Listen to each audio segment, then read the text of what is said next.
Good evening, ladies and gentlemen. Welcome to the February Ordinary Council meeting. It being 4 minutes past 6, I'll declare this meeting open. Kaya Maman, Kaya Yoga, Kaya Bridie, Yana Nook, Nalak Kadij Winjialak Nini, Nalak Kadij Nija Bujabal, Wajak Nunga, Bujalalak Nini, Kora, Nijie Burawan. On behalf of the town of Bassendean, I would like to acknowledge the traditional owners of this land on which we meet, the Whadjuk people of the Noongar Nation. May their campfires burn forever. I'd also like to remind people that our meetings are recorded and uploaded to the town's website. Now, ladies and gentlemen, I've got a couple of announcements. The first announcement is that the town will be running Music on the Green at Ashfield on the 9th of March. It's a lunchtime musical event featuring local talent. So I would encourage everybody who has the time to go to this event to enjoy some very lovely and talented local people who will be entertaining you. I also would like to acknowledge Mr. Luke Gibson, as this will be his last Ordinary Council meeting at the town of Bassendean. And I'd like to thank Mr. Gibson for his energy and for his hard work, for all the efforts that he has put in to advance our planning schemes and our policies. It's very much appreciated, and I do wish Mr. Gibson well in his future endeavours, and may other councils treat you kindly. So, Lovely.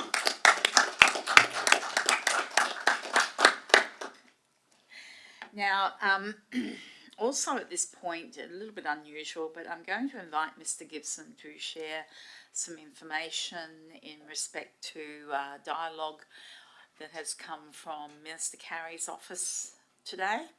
So, Mr. Gibson. Through you, Madam Mayor, and firstly, thank you for the kind words. It's with great pleasure, I suppose, that I can now confirm that we've received advice that the Minister has approved draft LPS 11, subject to modifications, and that's obviously the culmination of a lot of hard work over the last 4 years. So that is obviously a big achievement for the team and for the town more generally, and should really put us in a good place going forward. Importantly though, one of the modifications that was set down by the Minister relates to an item or items on tonight's agenda, and that's in relation to significant tree registers, which was intended to effectively replace the current TPO register system under LPS 10. Now, the material change is that under the new scheme, nominations for significant trees to be included on the register are only able to be accepted by the landowner. There is not able to be third-party nomination, which is obviously a change from the current situation, whereby under LPS 10, the town can accept a nomination from anyone and it would be assessed on its merits and, on occasion, come to council as per the two items on tonight's agenda. So, unfortunately, we weren't able to provide this information to council sooner because it only came through about an hour ago. So that's why we've taken the unusual step of providing information now. But what it does mean for item 12.7, impacting Ashfield Parade, to be reasonably blunt, council really has no choice but to not make the order because the landowner has objected to it.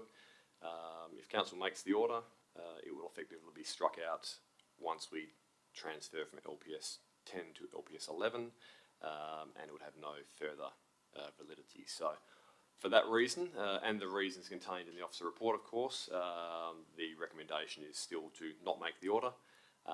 That doesn't apply, however, to the Nurstead Ave nomination, where the landowner had no objection to it. So, on that basis, whilst it was externally nominated, I think it would be reasonable to accept the order being made on the basis that the landowner has effectively consented.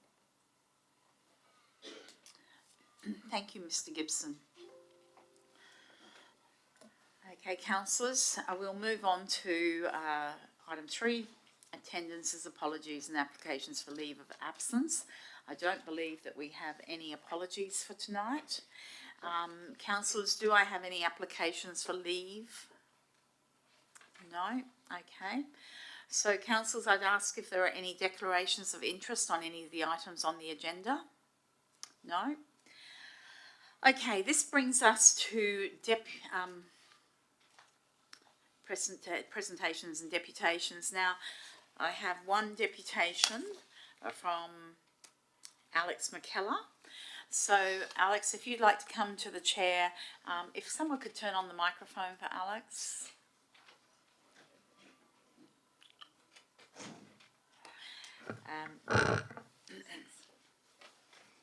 Thanks. Madam Mayor, thank you so much. My name's Alex McKellar from 57 4th Avenue, Bassendean.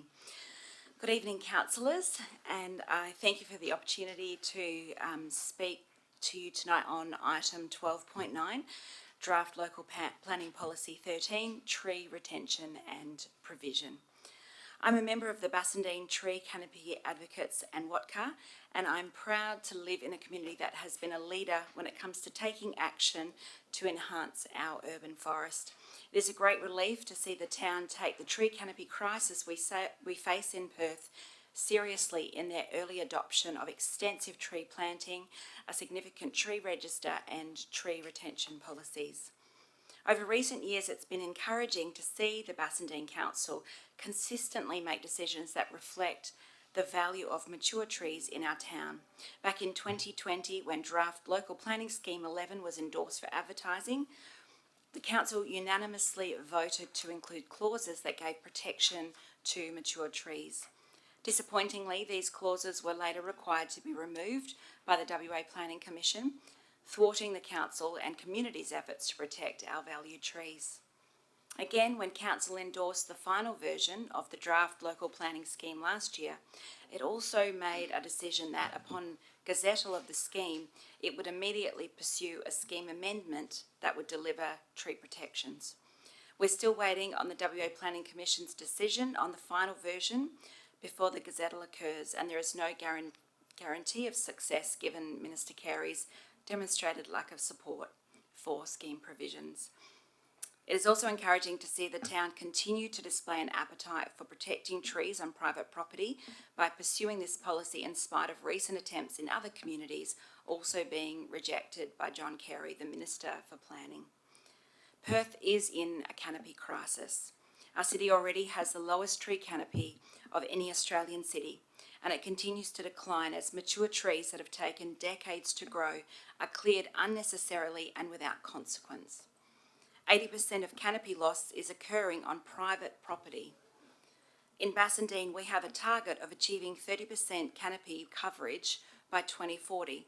This cannot be achieved if the focus is solely on public land. We need greening strategies that address trees in both the public and the private realm. Councillors currently have before them the chance to approve draft amended local planning policy 13, tree retention and provision for the purpose of advertising to the community. A decision to approve the policy for advertising is consistent with the past decisions of council and past feedback from the community and will provide a valuable opportunity to gauge the level of support for the regulation of trees on private property. Minister Carey has claimed that the community does not support tree protections as justification for his rejection of previous efforts, but to date the feedback from the local residents here in Bassendean and elsewhere around Perth, like Nedlands and South Perth, indicates that this is just not the case. The officer recommendation is for council to advertise the policy in attachment 2, in which the only protections offered are essentially through a significant tree register. Whilst mechanisms such as significant tree registers have their place in the protection of mature trees on private land, they are limited in their power by way of the sheer number of trees being needed to be identified and registered, and objections by landowners, as we have just heard, to third parties nominating their trees. It is also an inequitable approach, with trees on one property being protected while an equivalent tree on another is not. The recommended policy would be ineffective in retaining mature trees. It does not recognise that the vast majority of significant trees fail to ever make it onto a significant tree register. A much more equitable and effective approach is the alternative version proposed in Attachment 3. By defining works that require a development application to include the removal of a significant tree, it offers broad protections and clearly communicates that trees are valued in Bassendean. It also puts the onus on a developer to demonstrate why a tree warrants that protection. That removal. Protections of this nature have been successfully implemented for many years in other Australian cities. Cities such as Sydney have managed to protect canopy and increase density at the same time using this approach, but WA is still decades behind. It is thus my request on behalf of the Bassendean Tree Canopy advocates that the draft amended Local Planning Policy 13 Tree Retention and Provision Attachment 3 be advertised to the community. I understand that Walga is currently in the process of developing a model tree retention planning policy, and Council may contemplate waiting for this policy to be finalised before making a decision on LPP 13. Given that Walga policy will be based upon the same legal advice that the town has access to, I do not see any advantage in waiting for the model policy before consulting with the Bassendean community. Furthermore, there is a particular degree of urgency around the issue in Bassendean. Although Local Planning Scheme 11 is yet to be gazetted, its gazettal must be imminent, given that the scheme has already been with the WA Planning Commission for several months. Once the new scheme is gazetted, the development potential of many areas within our town will increase. Hopefully, this will be attractive to investors and will stimulate much needed development, helping our town to thrive. However, with the increased development potential comes greater risk for our tree canopy. Disturbingly, following the WA Planning Commission's required amendments, the new local planning scheme will have less tree protections than the existing scheme. Without protections in place, developers have the ability to clear entire sites without even having a discussion with the town's planners. Development and tree canopy are not mutually exclusive, but without having a strong policy in place, we are at risk of new developments that do not even contemplate tree retention and a town that is barren and hot. The Bassendean Tree Canopy advocates met on the weekend and we couldn't fit everyone in the room. The people of Bassendean really value their trees and have elected representatives who campaigned on the issue of tree canopy. We all want to have shady, green suburbs to live in, and there are many advocates among us willing to assist where needed. I therefore urge Council, when considering this item, to continue to keep in mind the urgency of the task at hand. 30% tree canopy cover by 2040 can only be achieved with targeted and strategic changes to policy that ensure far more mature trees on private land can be protected and preserved for future generations. Thank you. Thank you, Alex. If you'd stay there, Alex. Councillors, if you have questions, and you can answer the questions. So, councillors, anyone with questions? I have a question, Alex. You've heard the announcement at the beginning of this meeting regarding what Minister Carey has indicated only an hour or two ago. Can I ask how you view significant tree registers now, having heard that news? I think the news is incredibly disappointing, but perhaps not surprising, given some of the other decisions that we have heard about in the last few weeks.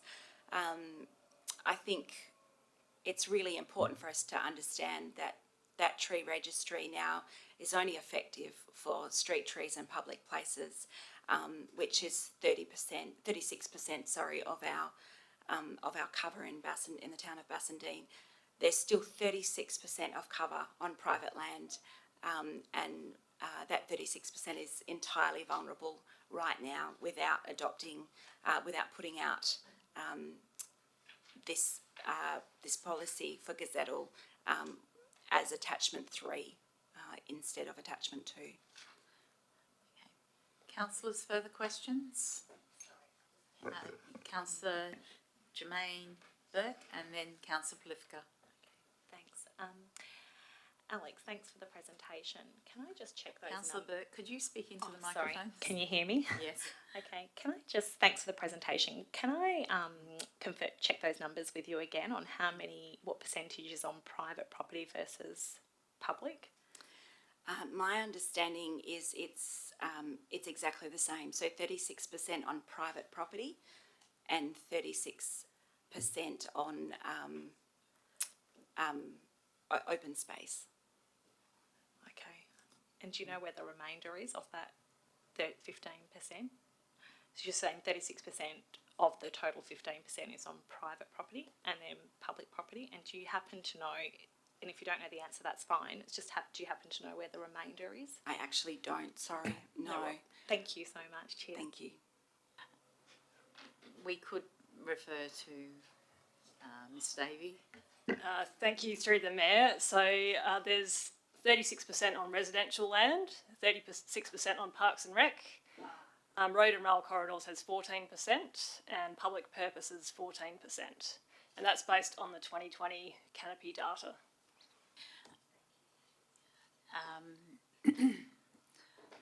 My understanding is that the CSIRO canopy survey results of that will be produced by the middle of this year, so that will provide updated figures. Is that not correct, Ms Davey? Yes, okay. Councillor Polifka? Yes, thank you. So the policy that we're discussing essentially relates to existing trees and the retention of those trees. And you mentioned the target that we're trying to get to, so that 30% by 2040. If one takes the view that we succeed in having this passed and those trees which currently exist continue to do so and are preserved, and you also say that the public space is not sufficient, how then would you propose to further increase the tree canopy? Obviously there are mechanisms when people develop property that they're required to put a certain number of large trees per square metre. In the instances where people are not actively doing anything, so trees don't currently exist, they don't want to develop their property, they're just content to have barren land. Do you think that there needs to be further measures whereby people that aren't actively looking to develop or do anything are required to have additional trees so that they can contribute towards that target of 30%?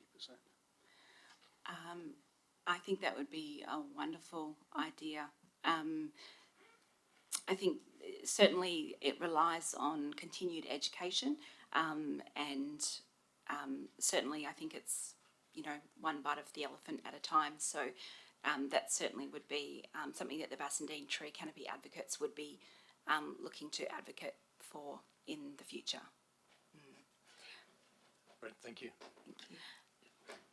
Thank you, Alex. Unless there's further questions from councillors, I thank you. Oh, sorry.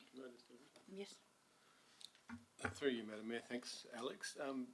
Is the WA Tree Act your group? Yes. Are you doing anything with our local member? And given you're preaching to the converted here, so I'm wondering what is your organisation doing to the people that are actually causing this issue, the state government? Absolutely. So my understanding is that WATCA is currently in talks and developing a bit of a strategy to for us to be able to make this an election issue for the next state election. So that's currently in talks as to how we can be speaking to our local members and how local groups can best develop those relationships and work on those relationships. That's great to hear. Can I suggest that the Liberal Party be your first port of call? Absolutely. Thank you, Alex. Thank you. And thank you, Mr. CEO. Okay. Into every meeting, a little humour must come. Okay, ladies and gentlemen, if we have no more deputations, so I'd like to move on to item 6, which is statements from members of the public. Now, I have quite a few statements that have been sent in by email, and I'm not going to read them all out because we will be here for another 2 hours. What I do have is I'm going to read through some of the ones that have been sent through, only to actually indicate the number. Is that Norma? Okay, what I'll do is I'll do the ones that have been emailed, a summary, and then I'll actually get people who are in the room to come up to the microphone. So, Ms. Renee McLennan has written in supporting tree preservation orders for 12.7 and 12.8, and also supported attachment 3 for advertising for 12.9, which is the tree retention policy. We have Miles Burke and Heinrich Benz, and they're both advocating for the same as Ms. McLennan. We have Nonnie Jepperson, who has only mentioned items 12.7 and 12.8, which are TPO's tree preservation orders, supporting them. We have Sharon Matthews, and she's supporting the same as Ms. McLennan, 12.7, 12.8 and 12.9. We have Ms. Seidel, Carol Seidel, who is supporting item 12.7, tree preservation order at Ashfield, and also 12.9, advertising of attachment 3 for community consultation. Now, we have a couple of people who are in the chamber. Right, so Kylie Barr, if you would like to come to the microphone.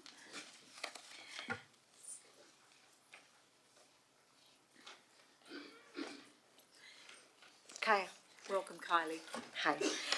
I just wanted to come on behalf of Bassendean Primary School and say thank you to the town of Bassendean for their generosity in giving us a grant to move forward with the billiard project, which was a very successful event ending in 2023. It was a monumental task that was put ahead, but what was amazing about it was that we were able to engage with lots of local people, in particular Janet McGarity from the town of Bassendean Library, and she came into the school and worked with the school on a number of occasions with the children. We got to go to the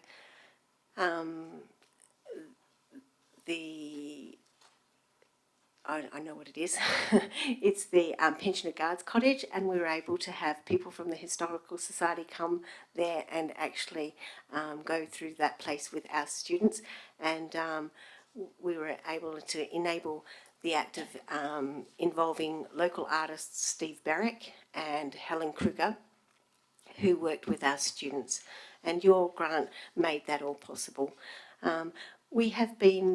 It's been initiated in several other areas as well, and I think what's been beautiful is that on the night of December the 1st, we were able to have students meet with people from the Historical Society in particular and do a speed dating. And one of the best things about that was that was one of the most beautiful experiences for the community, because the community got to know a little bit more, not about just about Bassendean, but about their connection to Bassendean.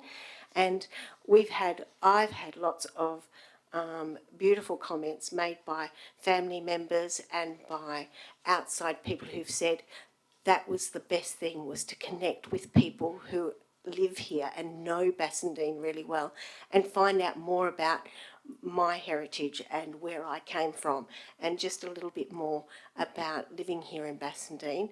And I think that was probably one of the nicest things that we were able to initiate, was that connection between the Historical Society and our community and other people from other parts of Perth who came along to the event. So I just wanted to say thank you very much for your contribution, because it really allowed it to be quite magnificent. And we've made beautiful connections with Lynn Brown and with a few other people in the community that have just connected with our school. And they really want to make sure that our relationship with the river in particular is something that we uphold. And I know what I'm connecting to do now is to collect those stories and make a memento in book form that we can actually gift to the town of Bassendean and to the library where it looks at the stories. So thank you. Thank you, Kylie. I actually attended that event and it was very colourful, and the interactive nature of the event was brilliant. And I took some marvellous photos and did a video on it. So it was very, very well done. So thank you. Thank you. And with that, if you'd like to take your seat, we will move on to the next person in the chamber, Norma Koretsky. If you would like to provide your statement, 2 minutes for statements. Thank you very much. Madam Mayor and staff and councillors, thank you for the opportunity. Can you hear me? This is in regards to parking at the parking sign at 50 Old Perth Road. My name is Norma Karasinski and I am at 26 Hardy Road in Ashfield. I'd like to address council regarding the parking sign at the entrance of the Seniors and Community Hall car park. There has been lots of discussion with our members and all are quite upset at the prospect of losing the signage, and a number have written in to the council to express their views and disappointment. I note that part of the reason for taking it down is that there has been conflict. I personally only know of one incident and it was dealt with by me. I will say that when I first became president, there was not an issue as we didn't have a great number of members and less activities. Both the numbers of members and the activities have grown significantly in the past 2 years. I am aware that members did approach parents who were dropping off children to the school, asking them to move, but after being informed by the Bassendean staff that it was not our place to do so as a public land, it ceased as far as I was aware. As you are all aware, we have some very frail people attending the centre, and it would be a disadvantage to them if they could not park there.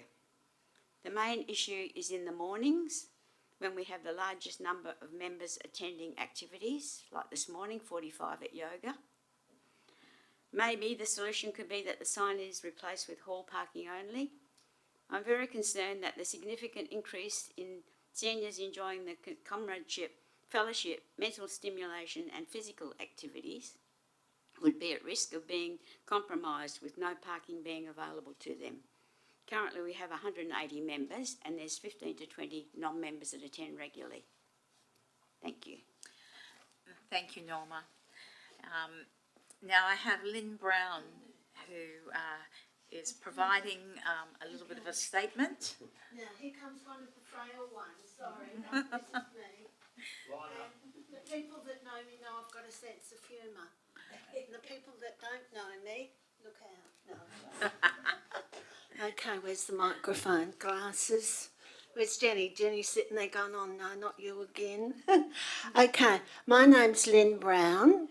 I am related, 1, 2, 3, 4, 5, and I've only got 2 minutes, so I'll be quick, to Peter Broon, who owned all of this. And when I moved to Bassendean, I unearthed it all, and through the local studies with Janet, we had all the Broons coming in from all over the place, and we formed a group. Now that's died, not because we've had some members from Broons that have passed away, and the whole thing is up in the air, not because Janet's left. I also am a volunteer, retired teacher. I volunteer at the school, which is absolutely brilliant and fantastic. I volunteered at Eden Hill. I work with the street doctor, local studies. I answer the surveys, 3 of them, which I've had no response on. I work with the Salvation Army and different craft groups. I'm really pleased that you've addressed the tree problem because, and I missed that because we got our times muddled up, that tree bug, and I hope we're onto it because I really care about the trees.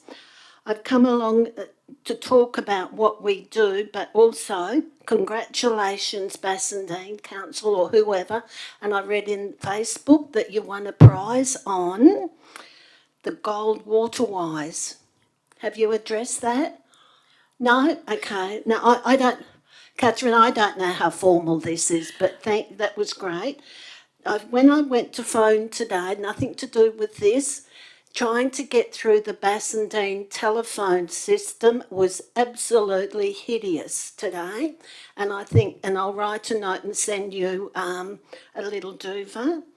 Now, I open up the cottage, the pensioner guard's cottage, and this is really important because we now put it in the Western Australian. And we had 20 visitors on Sunday. And the people that came were from Coburn, from Hillary's, from Kalamunda. And I think us and I know there's been a lot of stuff going on with the pensioner guard cottage, but I am responsible. I've got the key to it. What's that banging? It's you. You're banging the microphone. Me? Oh, look, I'm not used to that. Okay, tell me off. Hey, Paul, Lynn. yes? I'm going to have to tell you that you're Yes. running out of time as well. Yes, I know. So that's what I came really to introduce myself, to say that Cameron knows me, don't you? Certainly do, Lynn. And I am a caring person. I love Bassendean, and I read the newspapers, and I hope that Bayswater stays over there. So, Lynn, Yes. before you get up, Yes. you also had a couple of questions. I'm going to let you ask your questions while you're seated there Yes. in front of the microphone. Yeah. No, I've asked my questions. Okay. Oh, sorry, I should have put question marks over it. Telephone. I saw someone writing notes. The tree bug that we missed up in, because that tree over in Success Hill, you've done that. And local studies, I really care about that. And I would like to talk to whoever's going to be the boss about doing something with the volunteers to look after that. And I don't mind dobbing myself in to be the carer of the local studies. I think I'm sitting next to the boss. Oh, good. Okay. Thank you. Thanks. Yes, sorry. Love. Thank you, Yeah. Lynn. And I Okay. also recall when I was first elected that you and I had a very long conversation in the library. So I know. I do remember that conversation Yes. and very much appreciated the education. Oh, look, that's me. And going to the school, and I'm still talking, but that night we had so many people come up and say, Kylie, we didn't know that our parents did this and our great parents did that and things like that. So, and I think we need to continue that sort of thing. Maybe not at the school, but, somewhere else. Well, thank you very much, Lynn. Yeah, And if you'd okay. like to return to your Oh, God, hobble seat. my way. I'm going into hospital soon to get the other knee done. I know, it's great. Well, you'll soon be dancing in the streets.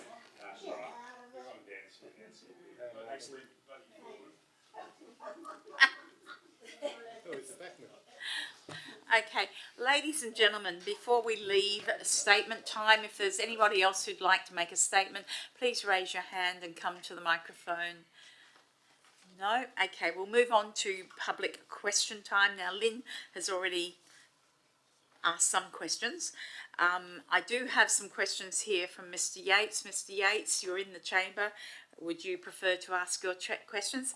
Okay, in which case I will have the officers include the responses into the minutes, because I think you've got three questions here. If I could add one postscript to it, would be helpful, if I may. If you'd like to come to the microphone. Thank you, sir. It's for the recording. Don Yates, 10 Thompson Road, Success Hill. The question really relates to the demographics of Bassendean. I'm not sure if people realise that the city of Swan and East Perth have got an average age of 35. Bayswater's got an average age of 38, but Bassendean has got an average age of 40. planning internationally for older people are going for higher density with services like mixed use and whatever on those particular sites. And then at some point, I guess you'll read the answers back that I believe that things like the planning policies that are being put in place by Mr. Luke Gibson over coming together from the last couple of years may need to be paused until you read Scheme 11 and consider an ageing population in Bassendean. Thank you. Thank you, Mr. Yates. Okay. Unless there are other questions from members of the public? No? Okay. So I don't believe there are any petitions. Councillors, we will move on to item 9.1, which is confirmation of the minutes. So 9.1, that the minutes of the special council meeting held on 6th of February 2024 be received and confirmed as a true and correct record. Do I have a mover for that? Councillor Ames, seconded. Councillor Burke? Yeah. Sorry, I thought your hand went up. Okay. Okay. Is there anyone against? I'll declare that carried. Councillor, next one is 9.2, I think it should be. So that the minutes of the ordinary council meeting held on the 19th of December 2023 be received and confirmed as a true and correct record. So do I have a mover for that? Councillor Ames, seconded. Councillor John. Do I have anyone against? I'll declare that carried. There is no business deferred from the previous meeting. We'll now move on to external committee reports. The officer recommendation that council notes there are no documents from external committees have been received within the reporting period. Do I have a mover for that? Councillor Ames, seconder. Councillor Wilding. Anyone against? I'll declare that carried. Okay. So councillors, we now come to en bloc. Now councillors, I have quite a few items coming out of en bloc. So I have 12.3, 12.6, 12.7, 12.9, 12.10 and 12.11.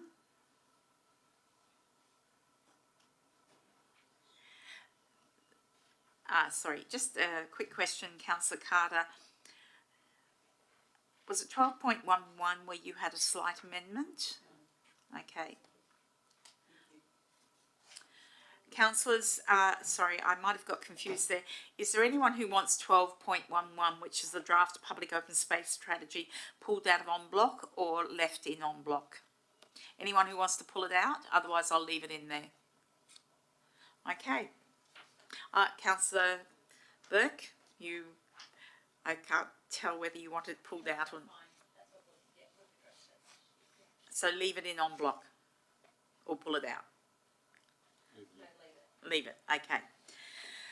Okay, councillors, the remaining items that are in en bloc are 12.5, 12.8, 12.11, 12.12 and 12.13. Can I have a mover for those items? Councillor Ames, seconded Councillor Wilding. Anyone against? I'll declare that carried. Okay, councillors, this will then take us to the remaining items.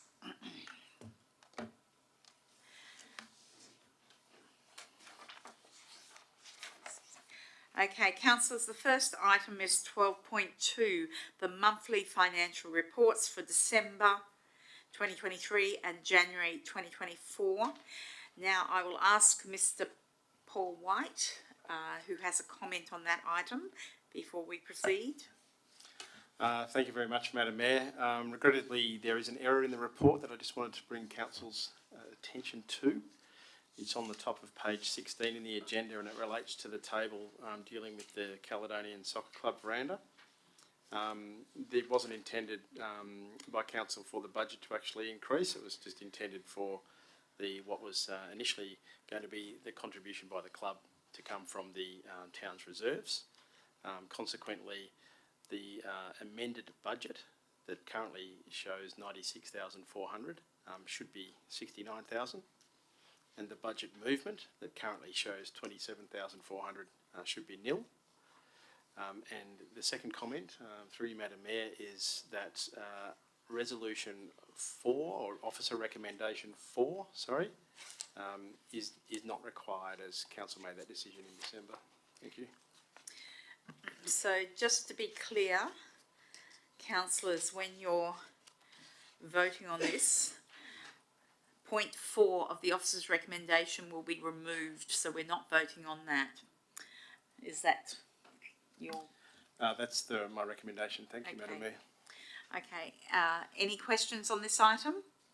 So councillors, do I have a mover for this item? Councillor Wilding, seconded. Councillor John, do I have anyone against? I'll declare that carried. Okay, councillors, 12.3 is the application for development approval, single house 1B, Walter Road East, Bassendean. Mr. Gibson, I believe that you addressed this item last week. Do you have anything to add? Okay, councillors, we have questions on this item? Okay. Mr. Gibson, can I ask a question? Because I was asked during the week, if the variation in the R codes for the side boundary, I think, is supposed to be 1.5 metres, but reduced down to 1 metre, that's correct, is it not? Through Madam Mayor, yes, that's correct. There's two setback issues at play here. One is reduced to 1 metre and one is reduced to 1.14, both as departures from the deemed to comply requirement of 1.5. Okay. So given that that's a departure from the R codes, if council, for whatever reason, decided not to approve this, it's highly likely it would go to SAT. Would that be correct? As an appeal, or that would just be through Madam Mayor, that's at the discretion of the applicant. Yep. But I would say this, if council was to not approve it, it wouldn't be for one reason or another. It would need to relate to the setback issue. Yep. Okay, councillors, are there any further questions on this item? Okay, councillors, you have an officer recommendation, and I have not heard or seen of any amendments to that or alternatives to that officer recommendation. So I'm assuming that is the only recommendation that's before us. Do I have a mover for the officer's recommendation? Councillor, anyone?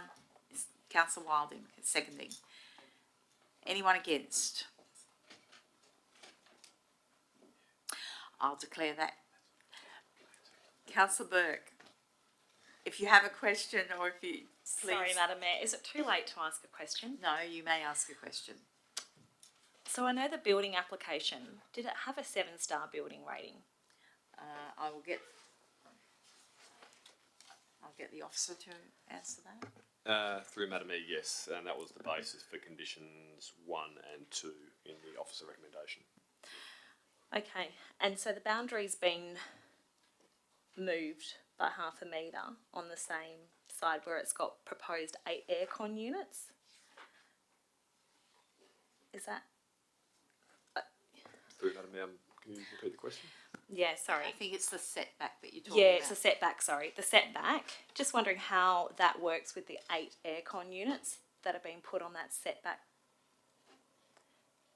Through Madam Mayor, the setback is to the building itself, not to the air conditioning unit. The air conditioning unit needs to be screened from the street, and staff are satisfied that it is screened from the street, so therefore it meets the deemed to comply with the R codes.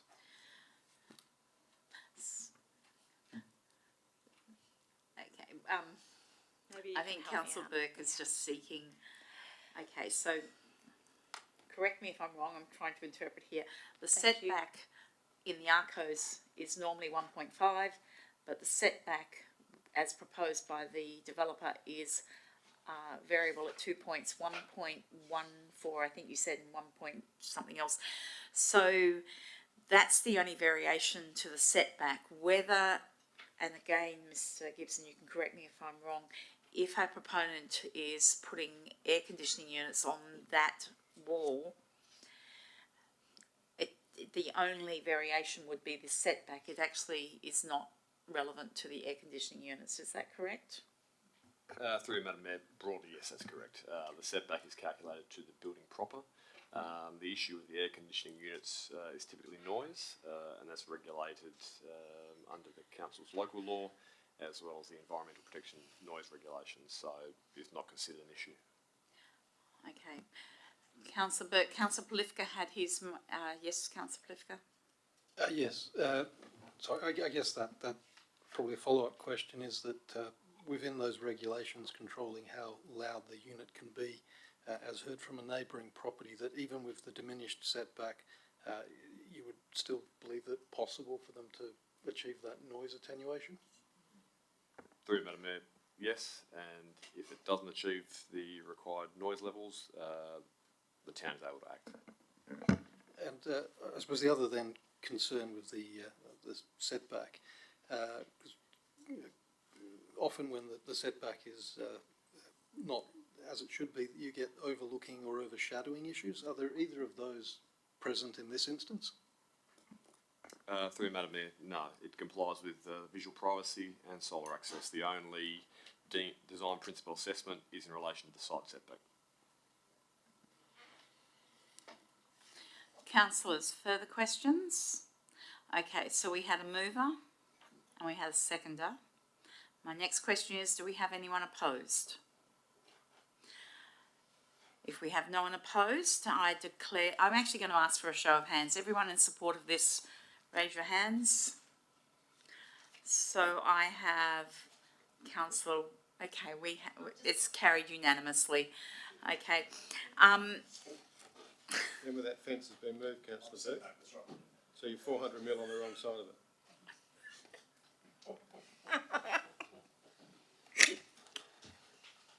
Sorry, councillors. Okay. So, councillors, we'll now go to 12.4, which is the Town of Bassendean Council Plan, and this is Mr. CEO. If you have anything that you'd like to add to this one, or is it? Madam Mayor, we had a pretty good presentation last week, an introduction, and I'm quite happy for it to go straight to the vote. So, councillors, before we actually go to the vote, as you're aware, I had circulated some what I consider to be minor amendments. So I'm just going to read out those two amendments. They're actually to the action plans. One is 2.2.8, and it's just adding 3 words at the beginning: review format and continue to deliver an annual Thank a Volunteer event to show appreciation for local volunteers. The second one is 3.2.1, review the local planning scheme to investigate preservation of mature and significant trees on private property. I had 2 other amendments which I have deleted after discussion with the CEO. And I'll just check with the CEO that you're relatively okay or comfortable with those 2 that I'm putting forward. Yes, thanks, Madam Mayor. Okay. So, councillors, I would like to move the officer's recommendation with including those 2 amendments. Councillor Ames, you're seconding? Okay. Do I have anyone against, or do I have any questions on this before we proceed? Okay. If I have no one against, I'll declare that carried.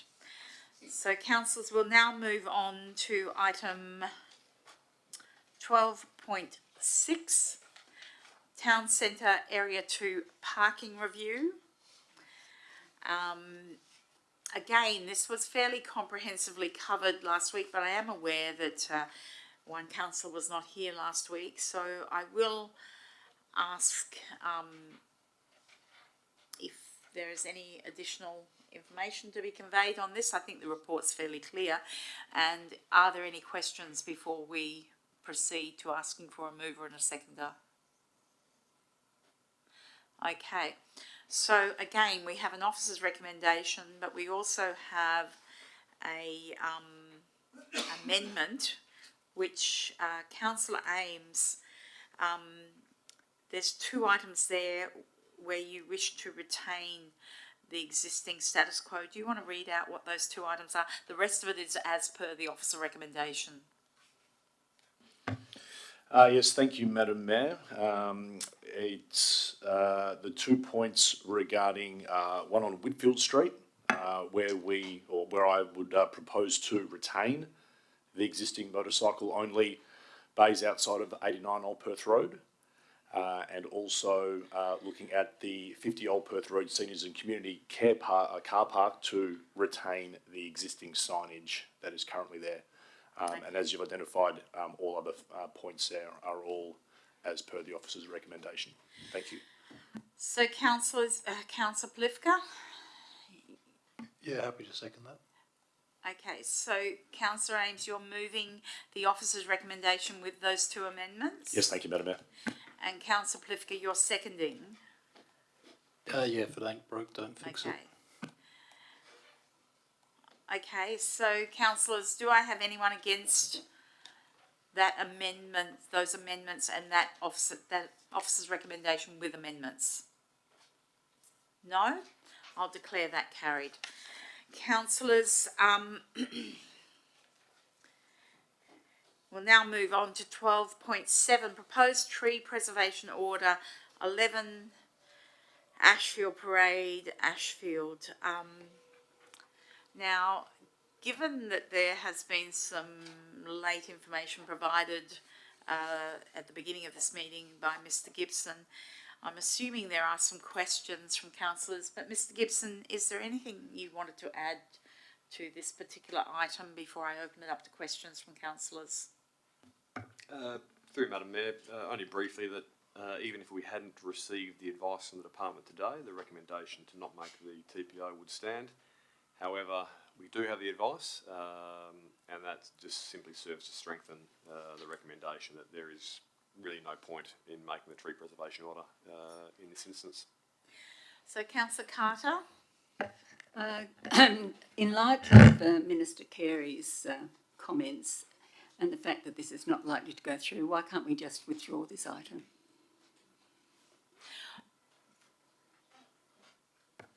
Through Madam Mayor, it could be withdrawn, or equally, Council would simply resolve in accordance with the officer recommendation. I have a question on that, subsequent question. If it's subject to an application that's been made by a ratepayer, would it not have to be dealt with formally by this council? Through Madam Mayor, that would neatly tie it off, yes. Okay. Councillor Plivka, you've got a question? The question goes to the futility of granting the tree preservation order. So we've just received this advice that LPS 11 will be in the near future gazetted. So do we know when that will occur? Through Madam Mayor, I'd suggest in the next couple of weeks. So the only benefit potentially could be if we granted this evening is that we would get to enjoy that tree for another 2 weeks before it could potentially be cut down. Through Madam Mayor, possibly, but the landowner has not suggested they'd be cutting it down in any event. Mr. Gibson, if you don't mind, I'm seeking some clarity here, because under existing LPS 10, with the existing clauses for tree protection orders, in theory, we've got the ability to put TPOs on trees, to approve TPOs on trees, even if they are nominated by someone who's not the property owner. So my question is in regards to the timing. The Minister is saying that in the future, because I don't think it's effective immediately, but in the future, property owners, people who are putting an application in for a TPO on a property that's not theirs, that will not be able to go through. So how does this work time-wise with the Minister's announcement or revelation today, as opposed to our existing local planning scheme 10? Through Madam Mayor, LPS 10 will apply until LPS 11 effectively supersedes it. Yep. Which will be in approximately 2 weeks. So we will operate under LPS 10 for a short period of time, and then we will transition in, say, approximately 2 weeks to the new scheme. So the TPOs that we have on the books will continue to run for the next 2 weeks. Yep.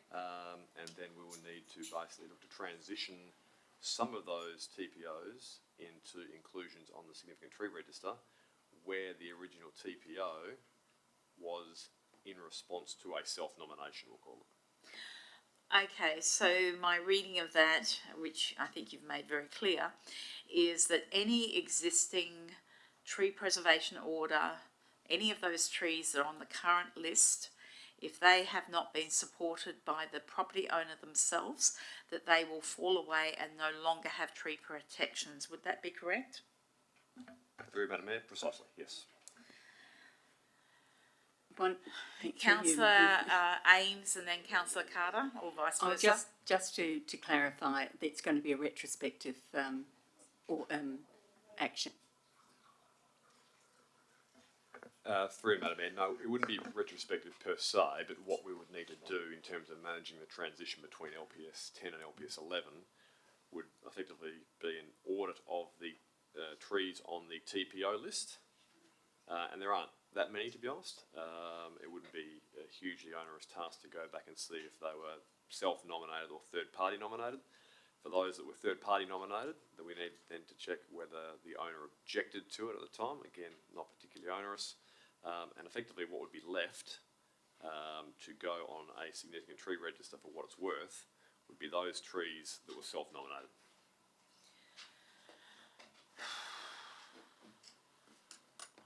Councillor Ames. Thank you, Madam Mayor. It's a tough one, isn't it? And through you to Mr Gibson, do we have any idea in regards to how many self-nominated TPOs are currently within the town of Bassendean? I know it's a random question, might take it on notice, but if you've got the idea. Through you, Madam Mayor, I'll send the exact number through tonight, but I'd suggest it's probably 10, no more than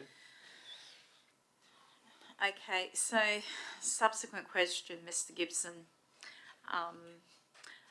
Clearly significant tree register and TPOs actually are not going to in any way, shape or form provide any sort of level of protection of trees on private property. Would that be your general assessment? That's what I'm coming away with.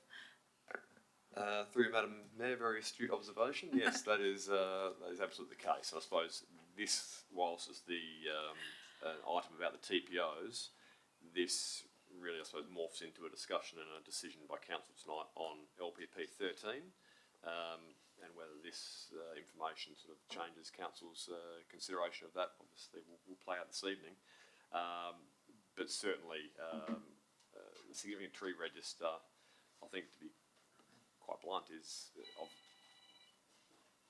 limited value. You'll only be on the register if you self-nominate, and you could just as easily not remove the tree. You don't need to engage the town of Bassendean in that process. You just simply don't cut the tree down, and it will remain. So the significant tree register provisions are of little value. Councillor Wilding. Thank you, Madam Mayor. Through you to Mr Gibson. In the advice we've received, the requirement for the landowner to be on board with the TPO is evident. If the landowner changes, does the place on the significant tree register endure, or can if the new landowner objects, can the significant tree register position be removed? Through you, Madam Mayor, very good question, and it's not explicit, but certainly the inference, and obviously provide the wording to council tomorrow, but the clear inference from the wording is that a subsequent owner would be able to request and require the removal of the registration. Okay, Councillor Polifka. Just to understand where this new regime sits in the context of other areas of planning, are there any other areas of planning where somebody being minded to not do a thing can apply to the council to get an order telling them to not do the thing they didn't wish to do in the first place? Through Madam Mayor, I suppose you could liken it to a heritage listing. If a property wasn't on the heritage list, it would otherwise have no statutory protection, and you just need to get a demo permit. We've had people in this chamber not that long ago advocating for inclusion on the heritage list for one reason or another, but it's probably quite a comparable situation, is that the heritage listing is actually a restriction on the property, and a landowner we've seen in this chamber wanting to willfully take that on when it would be just as easy for that same landowner to care for the property as so long as they owned it, and again would not need to involve the town of Bassendean in that. Councillors, Councillor Burke. Sorry, and excusing my ignorance here, is there any opportunity to look at trees, any trees, that don't have to necessarily be deemed significant, as part of development applications? Through Madam Mayor, yes. So there's the I suppose the development application assessment process does take that into account, the retention of existing vegetation. What will be permissible now, though, is that someone could undertake the clearing that they want to undertake prior to lodging that application.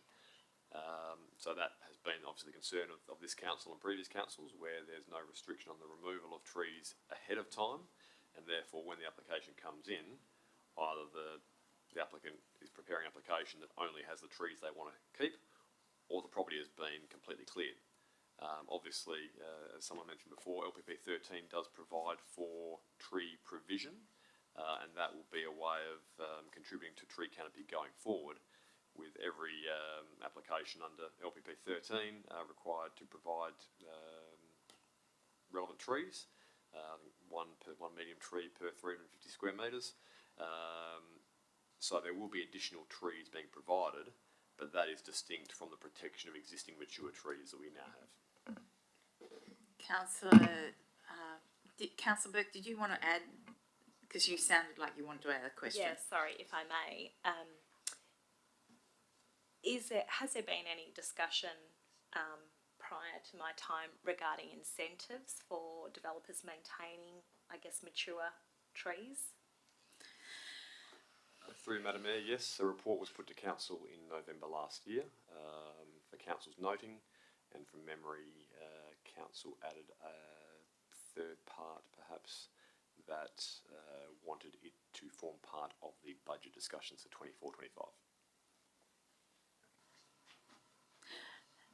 Which, Councillor Burke, you'll note that one of the items I deleted out of the council plan was because the CEO quite rightly pointed out that it's a resolution of council to actually consider incentives for tree retention on private properties or the maintenance of trees during the budget process. So that will come, we will discuss that over the next few months. So, Councillor Polifka, I believe you had a question. Yeah, it relates to the Director of Planning's comment. So obviously it's been put to us that outside of a development application, someone is at liberty to clear vegetation. Through the development application, there will be an assessment, and if there aren't sufficient trees, then they will have to plant trees to provide canopy in the future. Once that's happened, so the development's occurred, the trees are planted, do those trees then have any protection going forward, or are they susceptible to the same free-for-all and clearing vegetation? Through Madam Mayor, no, those trees are protected, but they're protected by condition of development approval, as opposed to a generic scheme provision. Okay, excellent. So, If I might add a question, because I know that one councillor was potentially looking at deferring this item on the basis that the Walga draft tree protection policy was in its final stages. Now, I'm assuming, Mr. Gibson, that there might be some changes in the Walga position on this, given the recent announcement. Would that be correct? Through you, Madam Mayor, potentially, but I would, I suppose, remind councillors that we're considering the TPO item, Yes, not the I know. LPP 13 item. So there would be absolutely no value in deferring the TPO item, because by the time it comes back to council, we'll have a new scheme, and it would unfortunately not neatly tie off the nomination process, and it would just effectively cease by virtue of the change in scheme. Not a particularly huge issue. The town would advise the nominator of what has transpired, and the matter would be dealt with that way. But in terms of the query about Walga's draft policy, quite possibly, yes. Okay, when the nominator is advised, will he be given a little bit of a summary of how we've, the roundabout way we've come to this with the discussion and the Minister's commentary? Through Madam Mayor, I suppose it all depends on what decision council is about to make, but certainly we'll provide an adequate explanation as to what's occurred. Okay, sorry.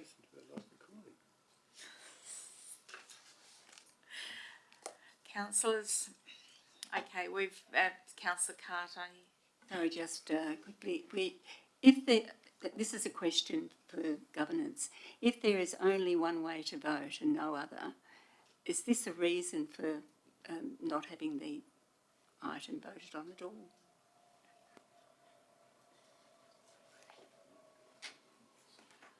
I might jump in. I think had we have had this advice before the item was written, we wouldn't have put the item up. But given we've spent money on arborists, officers' time to write the report, we've talked about it last week and this week. I think to tie it off, like Luke said, and to do it justice is just to vote on it. If I can add to that, that I'm aware that this application was put in many months ago, and I have actually been advocating to the CEO to bring this forward. So we are where we are. Councillor Polifka, I'm going to allow one more question. Then I think we should draw a line. Not a question. I agree with you. I'm happy to move the officer recommendation, but I would like to make an amendment to it to...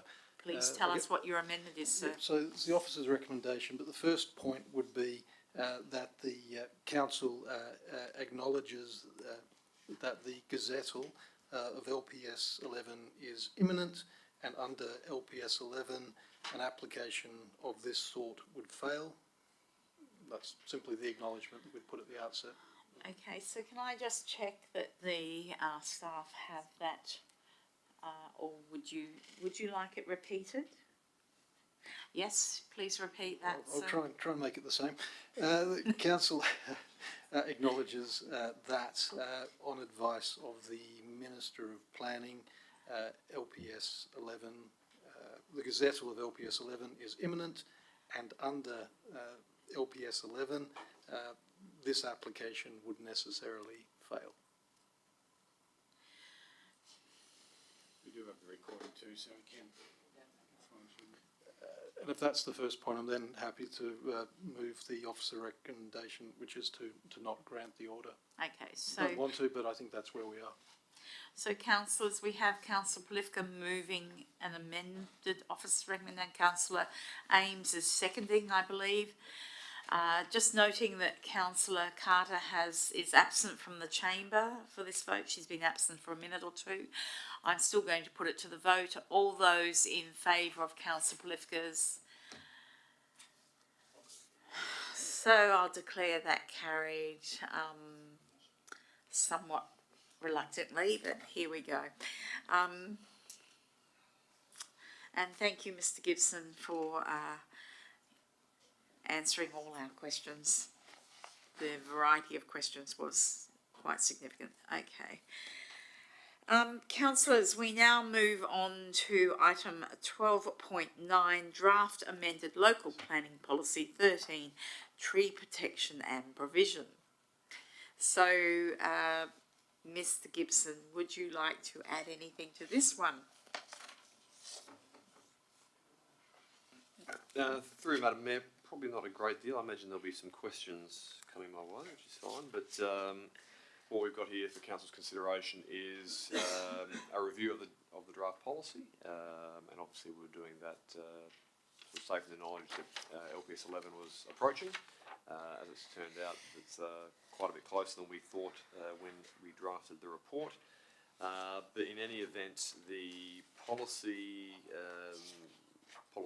even, given that we provided an alternate one for council's consideration tonight, are all okay, whilst they do refer to significant tree registers.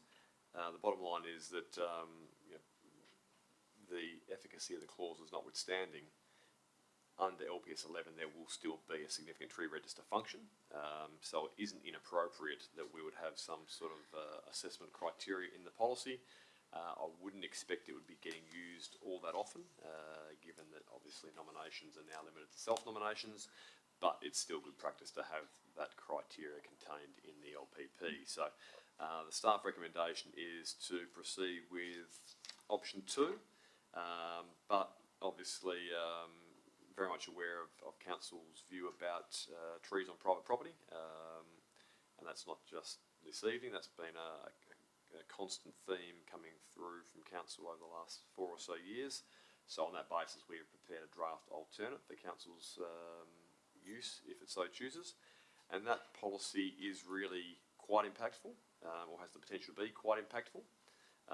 It would effectively serve to augment the definition of development under the Planning Development Act, and we think there is probably scope for that to occur because it does refer to other works, and this policy would be basically stipulating what council considers other works to comprise of, and we have defined that for council's benefit as tree works or works on any tree where the tree meets a certain size criteria.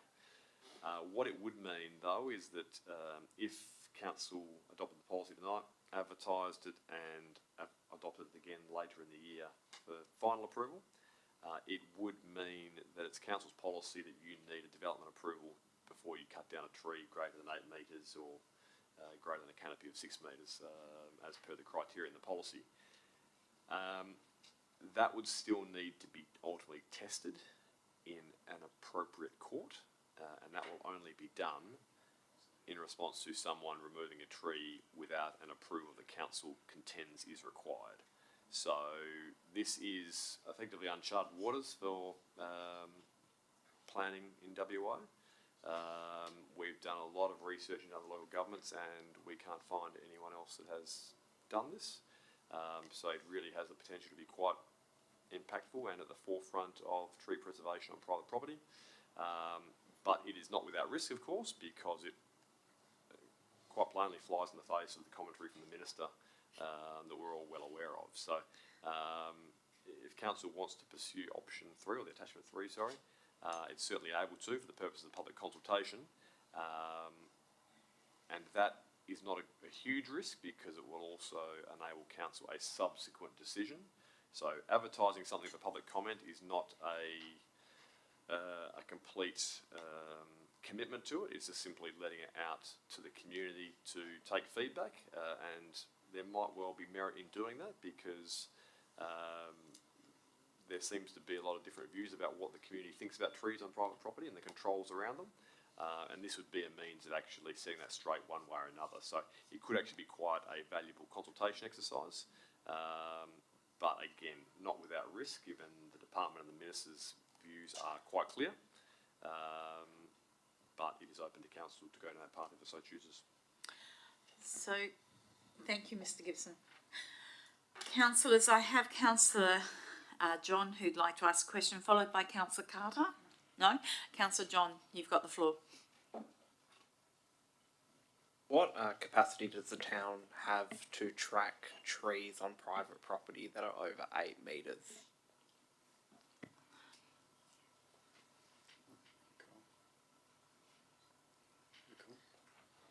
Nicole. Thank you, through the chair. We can review the urban monitor data to identify canopy over a certain height. So it would be possible to identify canopy cover of 8 metres and higher, and the location over private property. So the follow-on question from that is, what capacity does the town have using that data to track any changes to that? Because people won't necessarily tell us that they've cut down a tree on their property. Through the chair, it would be limited by how often the data is released, but we can compare changes between the years the data is released in. So, through Miss Davey, and you can correct me if I'm wrong, my understanding is that the latest flyover was in January, and according to the Walga feedback, that a report on that data will come through before the end of this year, financial year. Would that be correct? Yes, that's correct. Okay.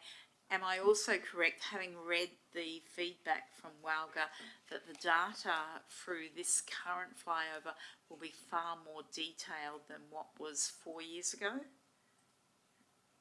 I believe it provides additional information on urban heat in addition to canopy cover.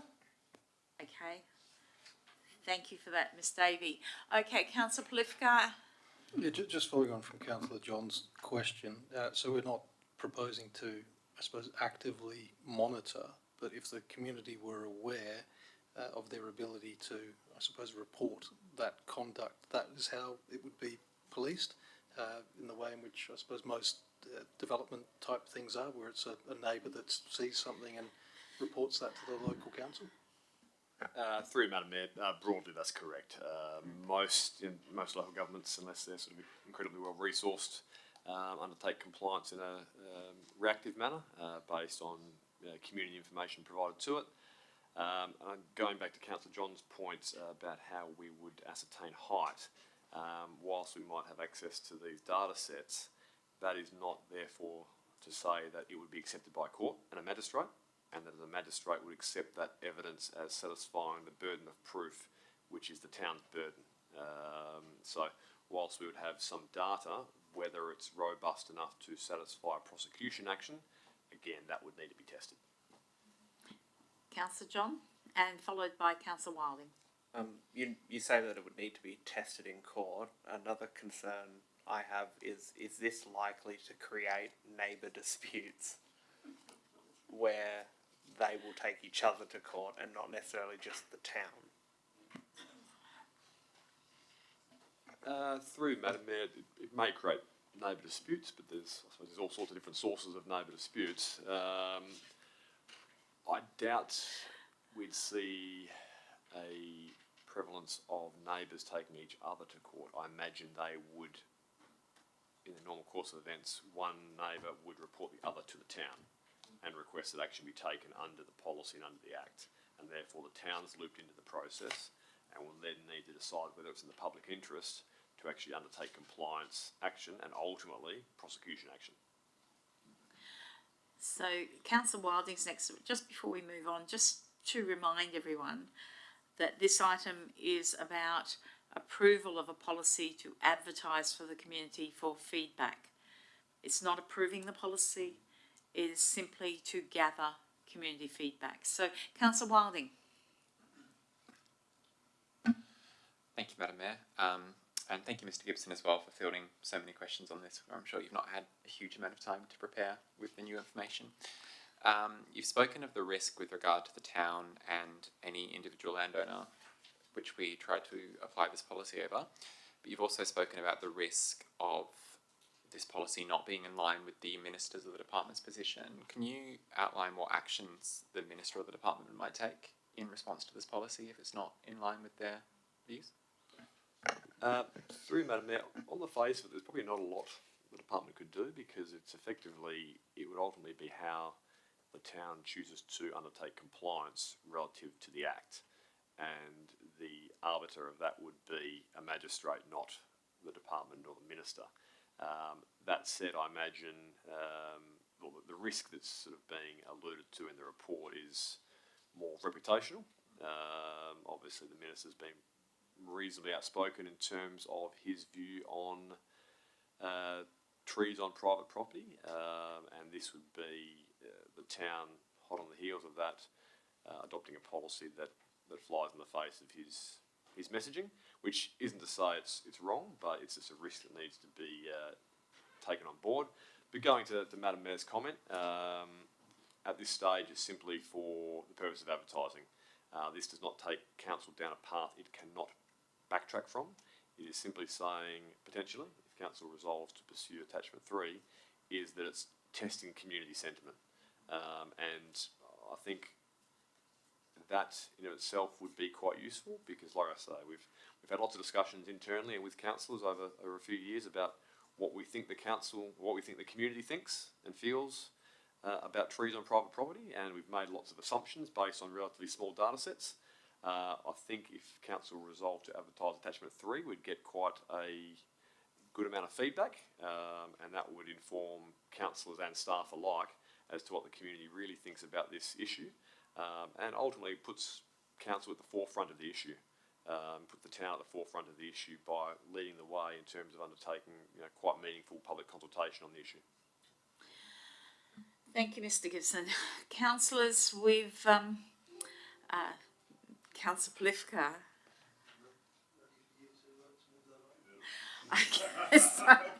Okay. Sorry, I thought you were going to ask another question, and I was just feeling that we were labouring the point a little bit.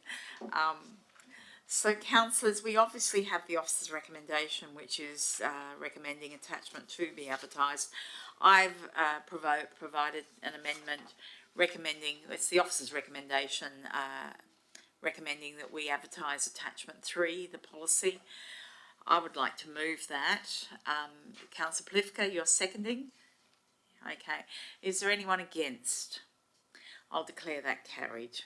Thank you. Thank you, staff, and thank you, councillors. Okay, councillors, we now move to item 12.10, which is the draft amended local planning policy 8, car parking and end of trip facilities. Now, again, having awareness that one of the councillors was not here last week, although he has tried to catch up on the video from last week.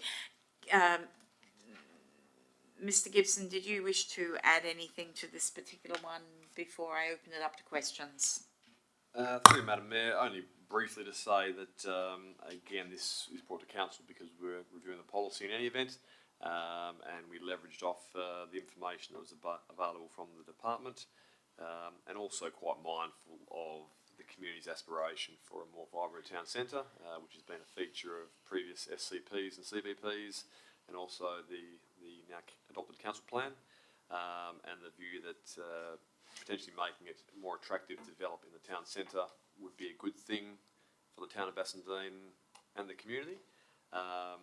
That said, based on the questions last week, if there is a reluctance to soften the parking standards, council has no obligation to soften them, but again, I'd recommend being mindful of the impact and the messaging that has to others about wanting to attract quality development to the town centre.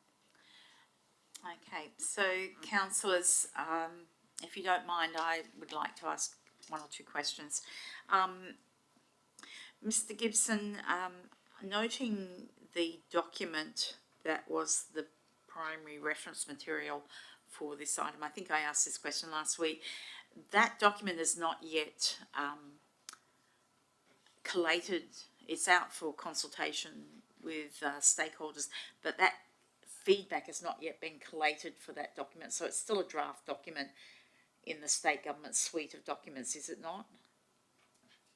Through Madam Mayor, yes, that's correct. So the advertising and the consultation has occurred and has finished, but the department hasn't released any subsequent material. Okay. In the meantime, if we did not proceed with this particular policy 8, reading your report, I believe that we're still covered with existing policy.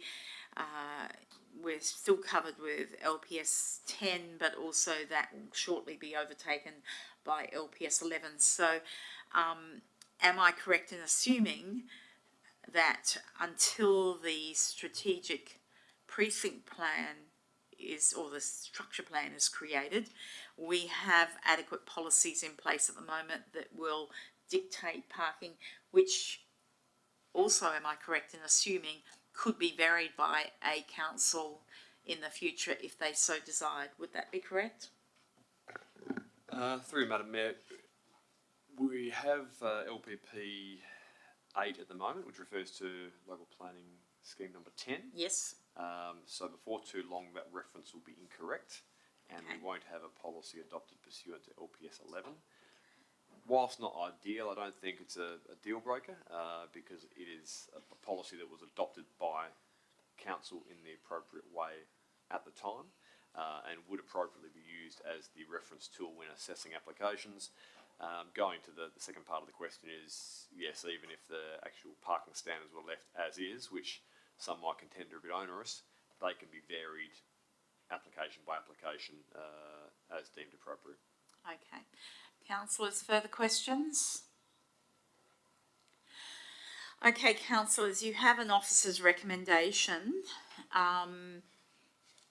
Do I have a mover for the officer's recommendation? Councillor Ames. Do I have a seconder? Councillor John. Okay, do I have anyone against?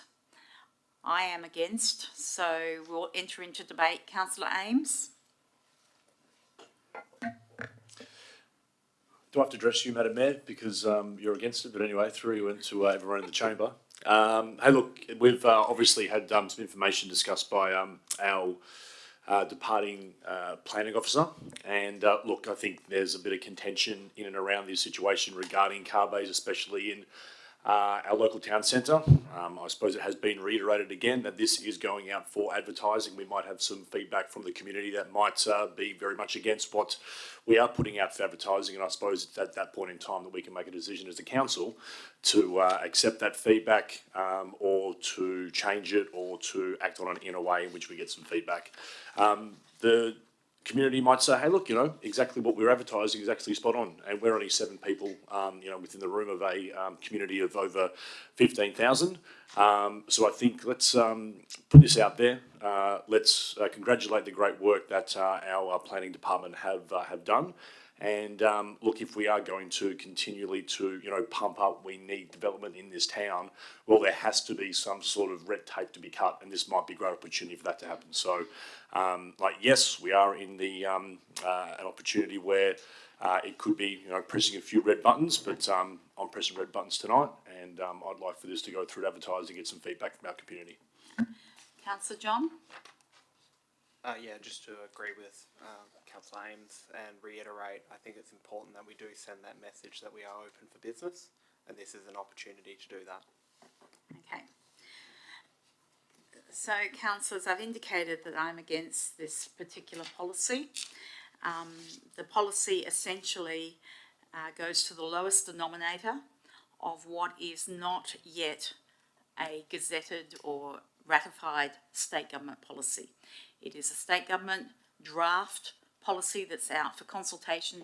Agreed with Mr. Gibson that the consultation has been gathered, but it has not been collated into a report that is appropriately to be consumed by local governments. So I think it's premature to be adhering to the lowest denominator in that particular draft, which is 1 parking bay per 100 square metres, irrespective of the use. So the whole idea of planning is to do constructive planning. It is, many of the planning regulations relate to use. In fact, even in our LPS, draft LPS 11, you will note the multitude of uses that are designated to land uses. To say that 100 square metres of use only requires 1 parking bay, irrespective of the use, I think is not appropriate at this point in time for our town. I would believe that our structure plan will deliver a far more detailed idea of what sort of parking we should have and where. I don't believe we are at that point yet.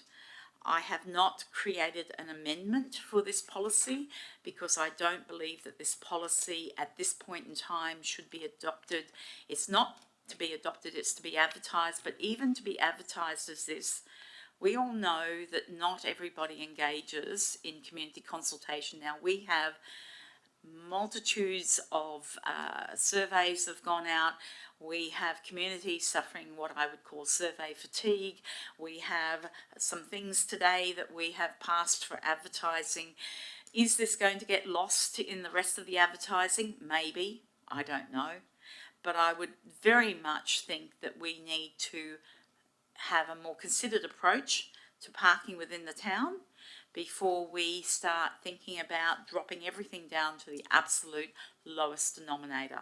I don't think we should be doing that at this point in time, even if it is an advertised policy. So, councillors, that's my position. I would now ask if we have anyone else in favour of the officer's recommendation. I had a question which Yes, sir. sort of has arisen as a result. I didn't realise there would be, I suppose, this sort of discussion.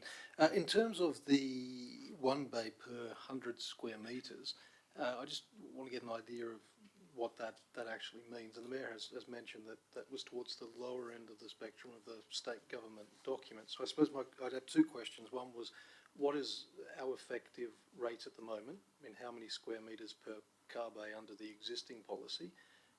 And then the second question would be, what is the range under that state government document of the square meterage per car bay? Through Madam Mayor, at the moment our current LPP 8 is use specific, and if you go to the attachment number 4, that actually gives a comparison between the current LPP 8 and the draft amended LPP 8. That is for non-town centre areas. So what we've currently got, taking it back a step, is we've got car parking requirements based on land use, irrespective of the location. And that's a sort of a legacy planning approach, and probably not necessarily representative contemporary planning, which should really account for the location, because what is required out in the industrial area might be different to what's required right next to a train station, perhaps. So what this seeks to do is have effectively two streams of requirements, one being a use-specific requirement, which is broadly as per LPP 8 currently exists, but that applies to everywhere that is not the town centre. And having the town centre with its own requirement being the fairly bland 1 bay per 100 square metres. So certainly for the town centre, there would be no uses that would currently require 1 bay per 100 square metres that we'd want in the town centre. We don't want warehouses, we don't want storage, we don't want light industry in the town centre. They're the uses that typically attract the 1 bay per 100 square metres.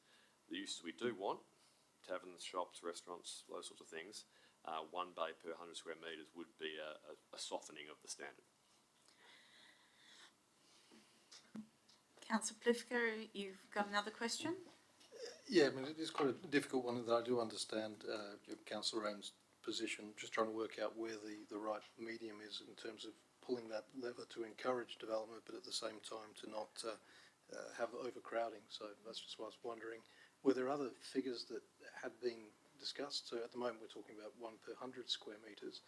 Are there other amounts which could be put in place which would still, I suppose, encourage the development, but at the same time not do that in a way which would be, I suppose, disadvantageous to people wanting to use the town centre? Through you, Madam Mayor, probably a few comments there is that the actual draft document contemplates having nil requirements in some locations. Obviously that would need to leverage heavily off public transport, which we have free train stations. It would also leverage off existing bays in the public realm. And as the report sets out, we've got over 550 bays in the town centre. So if you sort of read the document through the eyes of the town of Bassendean town centre, ours is a location that certainly could fit a genuine softening in the standards. Again, though, this is a discretionary decision for council. As has been reported to council on a few times, staff don't believe we have a parking issue. I think the report to council in May last year, where council resolved to advertise the draft parking restrictions, showed that some of the occupancy was down at 5%. So staff are of the view that the town centre is extremely well provided with public bays, as well as being serviced by 2 train stations, as well as having bays on private land. So that we considered there was an opportunity to meaningfully pull back on the parking requirements as a means of hopefully attracting more development to the town centre. If council's not comfortable with that approach, that's okay. This is a decision that council can make, and there's no specific right or wrong answer. But there is obviously cause and effect, and if council, this is covered in the report on page 58, that if the car parking standards are too onerous, that will have an impact on the amount of development we can attract to the town centre. So just in terms of that state planning document that you've referred me to, I've now got that up on screen. That has a range of between 1 bay per 25 square metres and 1 bay per 100 square metres. That's for precincts and activity centres. In your view, if we say went to 75 instead of say 100, so not as lenient as what is being put, would that still, I suppose, stimulate development, but to a lesser extent than the 100 square metres, which seems to be, as Madam Mayor identified, was at the most generous end of the range? Through Madam Mayor, yeah, it's certainly open for council to pick another number, and you know, if 75 square metres is closer to, you know, comfortable for council, I think any softening of the parking requirements would be a good thing. In terms of nothing else, the messaging going to Councillor John's point about the town being open for business and wanting to attract development. Any change from the status quo to soften the requirements would be something we should promote. Obviously, the impact will be more keenly felt if the reductions are quite meaningful, but any reduction I think would be worth promoting in an effort to attract development to the town centre. But council does need to be mindful of the implications of that decision, that if fewer bays are being provided, it means in all likelihood a greater proportion of the public bays will be used more often, which in of itself shouldn't be a problem, because as we know, a lot of those bays are seldom used. And parking is a matter that can be regulated as required. If the town centre becomes a hotspot for development and there's not enough car parking bays, there are subsequent levers a future council can pull to deal with that. And you'll see that in other town centres which are well patronised, they have paid parking. That's a lever a future council can pull. So it's not a lever you can pull unless you have the demand. So Councillor Polifka, we've entered into debate. Yeah. Now we've got questions. Now I've got another councillor wanting questions. Yes. So I think if we've got a lot of questions, we need to deal with the questions and then re-establish debate. But Councillor Polifka, you've had a few goes at questions. You have just... Well, there's the one, I suppose, going back to because we are talking about the town centre, as to what the status quo is. So what's the, in rough terms, for the uses that we want in the town centre, what are we averaging under our current policy? How many square metres per bay do we sort of have at current, or is that not something which is easy to determine? Through you, Madam Mayor, it's certainly the latter, because it is per specific use. So we'd have to go back and check we have to do a land use audit and a car parking count on private land. So that would be a fairly laboursome task. But so at this point, we don't necessarily know what we have. We know where we want to go, potentially, but we don't know what we currently have. So, through you, Madam Mayor, we know what we have in the public realm, but we haven't done an audit of private land at this stage, no. So councillors... Yeah, I'll finish with that. Councillors, I will ask Councillor Ms Gibson one quick question. This state government document where the feedback has been collected but not collated, do you have an estimated timeline of when that document will be finished? Through you, Madam Mayor, no, sadly. But I would say this is that even once it's finalised, it will only be a guidance document. It will not compel this council or any other council in WA to adhere to it. And there'll always be site-specific responses. So if this was adopted next week, there would be no compulsion on council to immediately embed those recommended ratios into our policy. But it is based on a fairly in-depth discussion paper and does seem to be a reasonable fit for where the town is at the moment, and that is at a point where we're on the cusp of having a new scheme and presumably in an order to deliver on the community's aspirations, wanting to attract development to the town centre. Councillor Carter, everyone else has had a question, so you may as well also have a question. I asked a question at the briefing session about the Wilson Street car park being counted in the number of bays available. Do you have that answer for me? Yes, thank you, Madam Mayor. In red on page 57, the 550 bays excludes the bays at Wilson Street car park on the basis that council, I think in September 2022, resolved to hand the site back to the state government.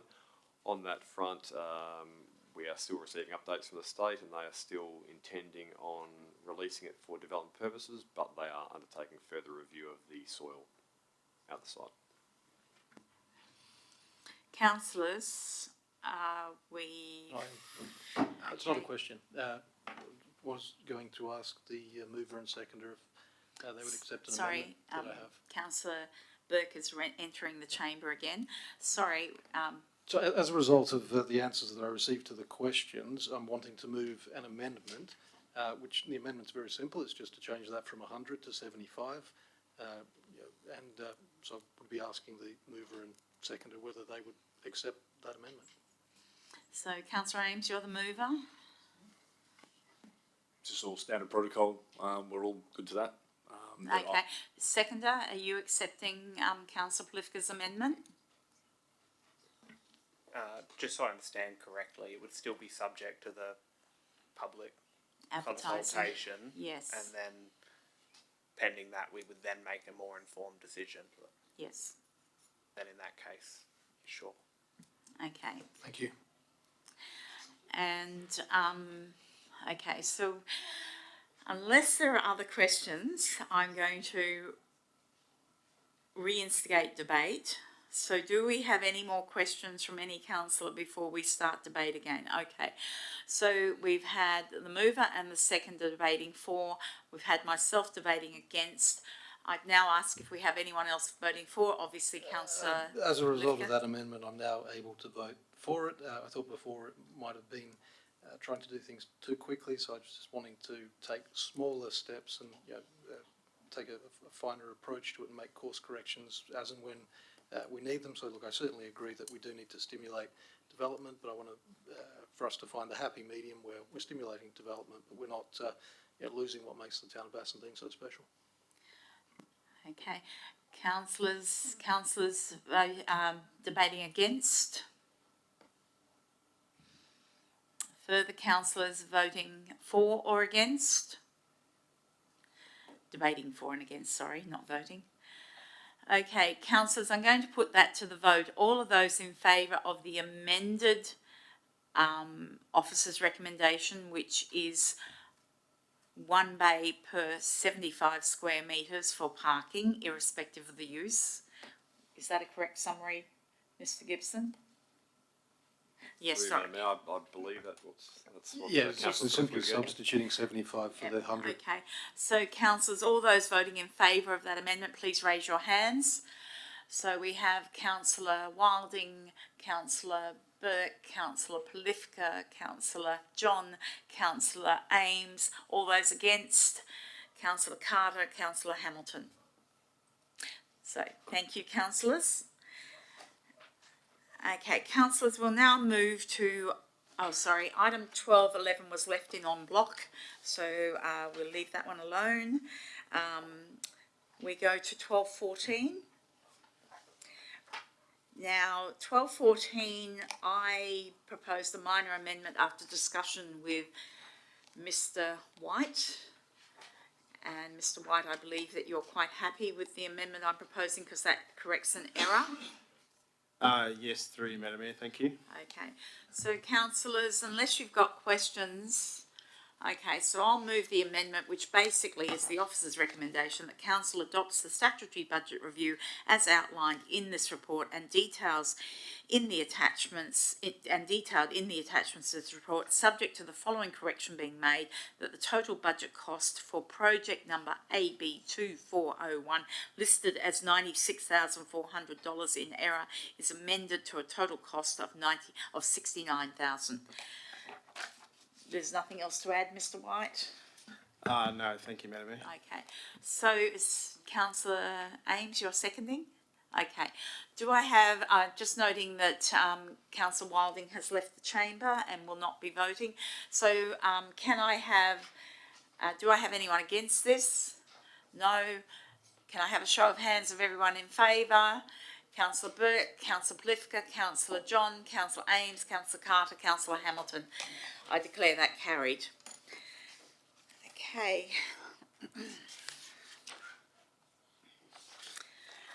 Okay, I don't believe in item 13, that brings us to the end of our reports. I don't believe there are any motions of which previous notice has been given. There are no announcements as far as I know of notices of motion for the next meeting. Confidential business, none.